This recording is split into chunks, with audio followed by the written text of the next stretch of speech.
जरा short short जरा करते जाएं, 3-4 क्वेश्चन है, 5 अगर आप उसमें कुछ ऐड करना चाहे तो प्लीज मुझे ये बताएं कि चंद साहब को लाने वाले कौन थे। ये मुझसे बेहतर तो आप जानते हैं, जिनके कानों में सरगोशियों की तस्वीरें चलती रही हैं। चंद चंद साहब के जाने को कैसे देखते हैं आप?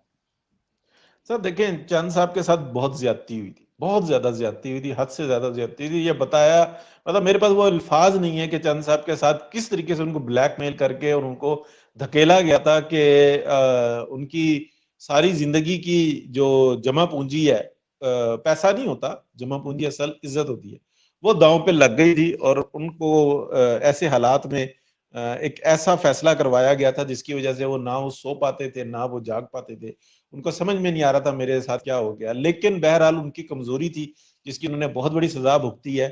चंद साहब वो शख्सियत है कि ना नून लीग, ना पीपल्स पार्टी और ना किसी शरीफ शहरी ने उनके ऊपर तनकीद नहीं की, बल्कि उसी वक्त पता था कि ये बहुत बड़ी मजबूरी में एक ऐसा स्टेप ले बैठे हैं। चंद साहब की मैं ये कह सकता हूं कि पीपल्स पार्टी में रहते हुए पीपल्स पार्टी के ऊपर किसी ने अपोजिशन किया तो वो चंद साहब ने की है, और हक और सच की बात की है। उन्होंने कभी किसी का जो उनसे है ना किसी की साइड नहीं ली, भले वो अपनी पार्टी हो, असूलों की सियासत की है।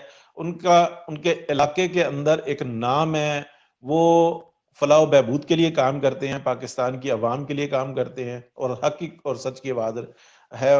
और जहां तक बात रही जो आपका असल सवाल आ रहा है या जो सुनना चाह रहे हैं, देखें बहुत सारे लोग जो उनसे है ना दब गए थे, मियां नवाज शरीफ नहीं दबे। मियां नवाज शरीफ जैसा वो बेटी को साथ में लेके ना तंदूर में कूद गया था, एक जलती आग में कूद गया था। और फिर रब ताला की मर्जी है कि वो आग को फूल बना दे या वो जो मर्जी करे, लेकिन हर एक में इतना ज़र्फ नहीं होता, हर एक इतना बड़ा नहीं होता। चंद साहब से गलती हुई, उनकी उसकी उन्हें बहुत बड़ी सजा मिल चुकी हुई है।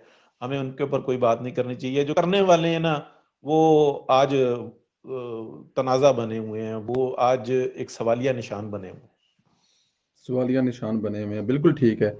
फैसल पाडा नहीं, सॉरी, फैसल वाडा, आज उनके बारे में बड़े सख्त रिमार्क्स दिए हैं अदालत ने और उनको वार्निंग दी है कि अगली दफा पेश हों और कहें। क्या वो जो खबरें हम देखते थे कि लंदन में बैठा हुआ नवाज शरीफ आज अदालत पर हंस तो रहा होगा?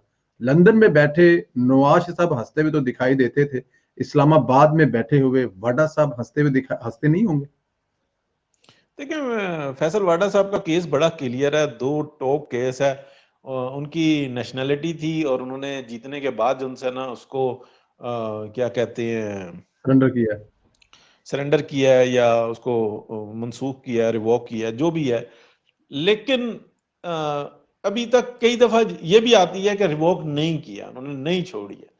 कोई भी बात जो उनसे ना मुस्तनद नहीं है, वो उसको वो कहते हैं कि बाद में है, लेकिन क्या कोई तस्दीक शुदा उन्होंने डॉक्यूमेंट्स शो किए हैं तो वो चीज़ नहीं नज़र आती। ये एक एप्लीकेशन की बात होती है कि एप्लीकेशन दी गई, वो आगे से क्या कहते हैं उसको वसूल कर लिया गया, उसके ऊपर अमल दरामद हो गया है, ये इस तरीके की बातें हैं। लेकिन ये बात ज़रूर है कि वो कहीं और के भी नेशनल हैं और सबको पता है कहाँ के हैं। तो ये जो हमारा निज़ाम है ना, ये तमाशा बन चुका हुआ है। फैसल वाडा साहब के लिए मेरे मेरे पास कोई हमदर्दी के अल्फाज नहीं है, इसलिए कि वो जगह जगह पे डिफाल्टर हैं, वो लूट मार के बादशाह हैं, वो किक बैक के बादशाह हैं। उन्होंने इस मुआशरे को बहुत शदीद किस्म का नुकसान पहुंचाया है। उन्होंने अपनी जाती आसाइशों के लिए पाकिस्तान की अवाम की ऐसी तैसी फेर के रख दी है।